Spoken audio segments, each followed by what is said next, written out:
Hai anak-anak, berjumpa kembali dengan Miss Dewi dalam pelajaran tematik.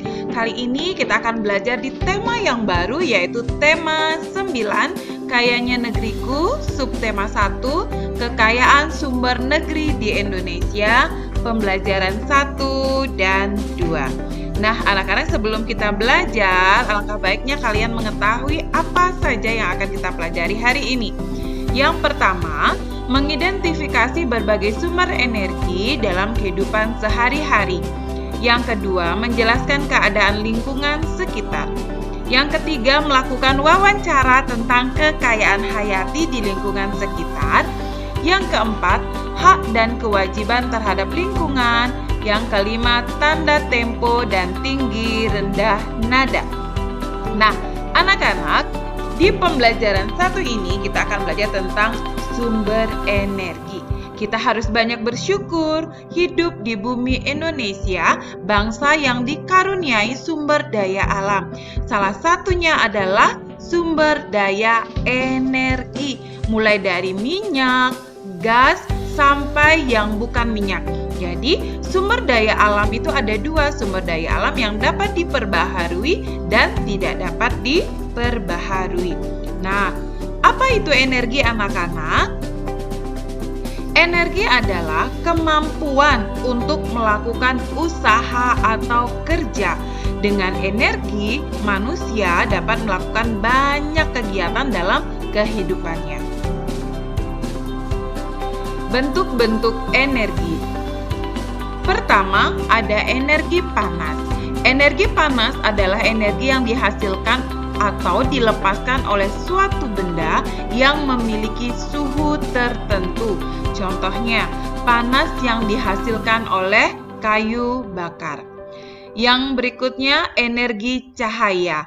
Energi cahaya adalah energi yang dihasilkan oleh benda yang mengeluarkan cahaya.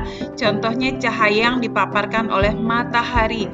Energi cahaya bermanfaat sebagai penerangan. Energi gerak. Energi gerak adalah energi yang dihasilkan akibat gerak dari suatu benda. Energi gerak dapat dihasilkan baik dari angin yang bertiup, air yang mengalir, maupun energi listrik. Energi listrik dapat diubah menjadi energi gerak melalui suatu alat. Contoh alat yang dapat menghasilkan energi gerak adalah kipas angin, blender, dan bor listrik. Dan selanjutnya ada energi listrik. Energi listrik adalah energi yang timbul dari adanya arus listrik yang mengalir melalui penghantar. Contohnya listrik yang mengalir dari jaringan listrik PLN. Energi bunyi. Energi bunyi adalah energi yang dihasilkan dari benda yang bergetar. Getaran benda akan menghasilkan bunyi. Contoh energi bunyi yang dihasilkan adalah terompet yang ditiup atau gitar yang dipetik. Energi kimia. Energi kimia adalah energi yang dihasilkan dari reaksi kimia. Energi kimia terkandung dalam makanan dan bahan bakar. Yang terakhir itu ada energi nuklir. Energi nuklir adalah energi yang berasal dari reaksi inti atom. Contohnya adalah bom atom. Dari berbagai jenis energi tersebut, energi listrik merupakan energi yang sangat populer dalam kehidupan manusia. Hampir semua aktivitas anak-anak manusia saat ini tidak terlepas dari energi listrik. Energi listrik dapat diubah bentuk menjadi energi lainnya seperti energi panas, energi cahaya, dan energi gerak. Nah, anak-anak, tahukah kamu dari mana asal energi listrik? Energi listrik dihasilkan oleh pembangkit listrik ya anak-anak. Sumber energi pembangkit listrik dapat berupa bahan bakar minyak, batu bara, energi air, angin, uap panas bumi, panas matahari, dan energi nuklir. Hingga saat ini, sebagian besar pembangkit listrik menggunakan bahan bakar minyak bumi atau batu bara sebagai sumber energinya. Kedua jenis sumber energi ini tergolong sebagai energi fosil karena berasal dari fosil makhluk hidup. Ketersediaan energi fosil di bumi ini sangat terbatas ya anak-anak. Suatu saat cadangan minyak bumi dan batu bara di bumi akan habis. Jadi kita harus bijaksana dalam menggunakan energi listrik. Jadi kalian harus berhemat menggunakan energi listrik. Nah, lingkungan sebagai tempat tinggal. Manusia hidup di lingkungan. Dalam lingkungan tersebut berisi sarana dan prasarana untuk mendukung kehidupan manusia. Dan lingkungan sebagai tempat mencari makan. Manusia memerlukan makanan untuk dapat bertahan hidup. Lingkungan menyediakan sumber daya alam yang dibutuhkan. Jadi, selain sumber daya energi tadi, lingkungan juga dimanfaatkan manusia sebagai tempat tinggal dan juga untuk mencari makan. Lingkungan sebagai tempat berlangsungnya kegiatan manusia. Nah, manusia itu disebut dengan makhluk sosial. Jadi, manusia tidak bisa hidup sendiri, manusia membutuhkan orang lain atau membutuhkan lingkungan. Melalui interaksi sosial ini, manusia saling berhubungan dan berupaya mencapai kesejahteraan hidupnya. Kegiatan manusia dan kondisi lingkungan saling berkaitan ya anak-anak. Coba kalian perhatikan kegiatan manusia pada gambar di bawah ini. Nah, jelaskan akibat dari kegiatan manusia tersebut bagi lingkungan. Kita lihat gambar yang pertama. Di sini gambar ini menunjukkan bagaimana manusia melakukan kegiatan yang sangat merusak lingkungan, yaitu melakukan penebangan secara liar. Nah, akibat dari penebangan ini adalah tanah longsor, banjir. Itu sangat merugikan kita karena kita sudah merusak lingkungan. Dan kita lihat gambar yang kedua. Di sini adalah kegiatan manusia yang melakukan kegiatan membuang sampah sembarangan. Nah, kegiatan ini dapat merusak kondisi lingkungan sehingga lingkungan menjadi kotor, lingkungan menjadi tidak asri dan tidak nyaman untuk dilihat. Nah, anak-anak, dari kegiatan-kegiatan tersebut kita mengetahui betapa pentingnya lingkungan terhadap kehidupan manusia. Lingkungan merupakan tempat tinggal yang akan mempengaruhi kelangsungan hidup semua makhluk hidup di dalamnya. Tanpa lingkungan, manusia, hewan, dan tumbuhan tidak dapat hidup, tumbuh, dan berkembang biak.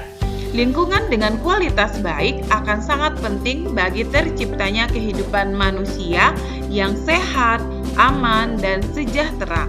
Lingkungan yang baik berarti lingkungan yang dilestarikan fungsinya dan pemanfaatannya, dipelihara serta diawasi dengan baik agar terhindar dari kerusakan dan pencemaran. Untuk mengetahui keadaan lingkungan yang ada di sekitar, kita dapat melakukan wawancara ya anak-anak. Nah, apa itu wawancara? Wawancara adalah tanya jawab dengan seseorang yang diperlukan untuk memperoleh informasi suatu masalah. Orang yang diwawancarai disebut dengan narasumber atau informal. Jadi, mengenai lingkungan yang ada di sekitar kalian ingin mengetahui bagaimana cara memelihara lingkungan, kalian bisa melakukan wawancara. Menjaga lingkungan agar tetap lestari merupakan tanggung jawab moral manusia sebagai wujud rasa syukur kepada Tuhan Yang Maha Esa. Hal tersebut dilatar belakangi bahwa manusia membutuhkan lingkungan untuk berkembang biak dan hidup. Oleh karena itu, manusia harus mampu melaksanakan hak dan kewajiban secara seimbang agar mampu menciptakan lingkungan yang baik seperti yang kita harapkan. Nah, anak-anak, adapun kewajiban kita terhadap lingkungan adalah apa saja ya kewajiban kita terhadap lingkungan? Nah, sebelum kita mengetahui apa saja kewajiban kita terhadap lingkungan, nah, alangkah baiknya kita mengetahui apa itu kewajiban. Kewajiban adalah sesuatu yang harus dilakukan oleh setiap individu secara bertanggung jawab. Nah, contoh kewajiban kita terhadap lingkungan, yang pertama, membersihkan lingkungan dari sampah, tidak mencemari tanah, air, dan udara, memanfaatkan sumber daya alam secara hemat, melakukan reboisasi atau penghijauan hutan kembali, tidak melakukan perburuan hewan secara liar, mengendalikan pencemaran dan kerusakan lingkungan. Nah, anak-anak, setelah kalian melakukan kewajiban kalian terhadap lingkungan, nah tentunya kita akan menikmati hak kita terhadap lingkungan. Apa itu hak? Hak adalah sesuatu yang harus didapat oleh setiap orang atau setiap individu. Nah, anak-anak, adapun hak yang akan kita peroleh setelah kita melaksanakan kewajiban kita terhadap lingkungan, yang pertama, mendapatkan lingkungan yang bersih dan sehat. Yang kedua, mendapatkan lingkungan yang tidak tercemar. Memanfaatkan sumber daya alam untuk kehidupan kita. Menikmati alam sebagai wahana wisata. Memanfaatkan alam sebagai sumber belajar. Dan yang terakhir, melakukan pengaduan akibat dugaan pencemaran atau kerusakan lingkungan. Apabila kalian melihat ada orang yang melakukan kerusakan lingkungan, pencemaran lingkungan, anak-anak mempunyai hak untuk memberikan pengaduan ke dinas terkait atau ke dinas lingkungan. Nah, anak-anak, kamu telah mengetahui hak dan kewajiban terhadap lingkungan. Sudahkah warga sekitar tempat tinggalmu memiliki kesadaran peduli terhadap lingkungan? Kegiatan menumbuhkan kesadaran menjaga lingkungan dapat dilakukan dengan kegiatan yang menyenangkan ya anak-anak. Salah satunya dengan bernyanyi, menyanyikan lagu-lagu bertemakan lingkungan. Contohnya adalah lagu yang berjudul Memandang Alam. Ayo anak-anak, kita nyanyikan lagu ini bersama-sama.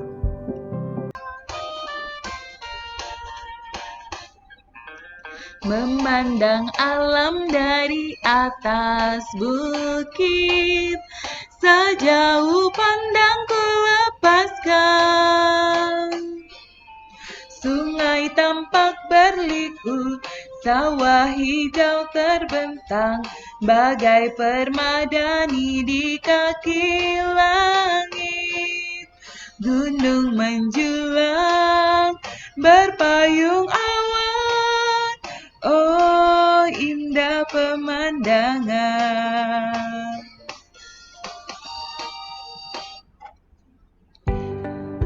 Nah, anak-anak, pelajarilah lagu Memandang Alam sampai kamu dapat menyanyikan dengan baik dan benar. Kemudian nyanyikanlah bersama teman-temanmu. Jika perlu, gunakan iringan dengan alat musik yang ada di sekitarmu. Agar bisa menyanyikan dengan baik, kamu harus mengetahui nada dan tempo lagu. Nada adalah bunyi yang beraturan yang memiliki frekuensi tertentu. Dalam musik, setiap nada memiliki tinggi nada atau tala tertentu. Perhatikan nada berikut ini ya anak-anak. Do, re, mi, fa, sol, la, si, do. Jadi, setiap nada memiliki tinggi rendah nada. Yang kedua itu ada tempo.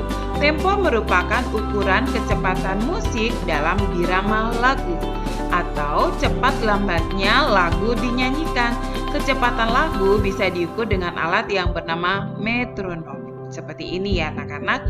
Jadi tempo lagu dikelompokkan menjadi 3, yaitu tempo lambat, tempo sedang, dan tempo cepat. Nah, anak-anak, untuk tugas kalian di rumah pada pembelajaran kali ini, jadi mengidentifikasi bentuk-bentuk energi dalam kehidupan sehari-hari. Dalam kehidupan sehari-hari, kita sering menemukan berbagai bentuk energi. Bentuk-bentuk energi tersebut dimanfaatkan manusia untuk memenuhi kebutuhan. Nah, sekarang lakukan pengamatan terhadap bentuk-bentuk energi dalam kehidupan sehari-hari. Kemudian anak-anak catatlah kegiatan atau peristiwa, bentuk energi dan sumber energi yang terlibat dalam kegiatan tersebut pada selembar kertas. Nah, buatlah dalam bentuk tabel seperti yang sudah Miss contohkan di bawah ini ya. Ini ada tabelnya, ada nomor, kegiatan atau peristiwa sehari-hari, bentuk energi, sumber energi, dan keterangannya. Buatlah di kertas, selembar kertas, dikumpulkan pada saat ke sekolah. Nah, anak-anak, sekian pembelajaran kita kali ini pada pembelajaran di tema 9, subtema 1, pembelajaran 1 dan 2. Sampai jumpa pada video pembelajaran berikutnya. Tuhan memberkati.